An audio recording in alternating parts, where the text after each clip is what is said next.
Hey there, everybody. Phil here for AndroidCentral.com with the new Droid DNA from Verizon. HTC made it. It's really nice. We saw it at the launch event yesterday. So been pouring all over this phone, and as I'm looking at the spec sheet, I see something interesting. So it has UMTS HSPA frequencies listed.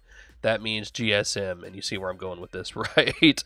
Let's look at the about screen. Let's look at my network settings, and oh, I'm running it on AT&T. How fun is that?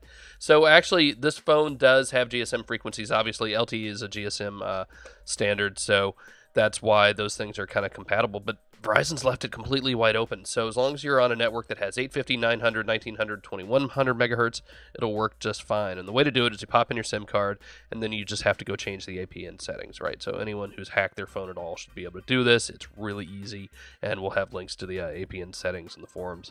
And that's all you have to do. The other one I have there for TracFone is for T-Mobile. On Straight Talk, but obviously this phone doesn't have 1700 megahertz, so it's going to be running slower, but it does work if you're worried about that sort of thing. And you see I've got my H up there. Tell you what, let's load up a speed test, and we'll just see what kind of speeds I get. I've run it once already, and you know how speed tests generally almost seem like they need to warm up a little bit, so once you get going, and there's the first one I did. So nothing too terribly impressive, but it works, and it works fine, and for AT&T where I live, that's kind of on the low end. So let's see how it goes on this second run here. You see we're already hitting 3,000, 3,100, 32. Can we get faster? 33. So that's not horrible where I am for AT&T. And the fact that speed test returns a download speed at all is actually pretty good. Sometimes it hangs up on that. But AT&T is fairly solid where I am, so that's respectable. Here's the upload speed, and 1,100. So that's par for the course, I think.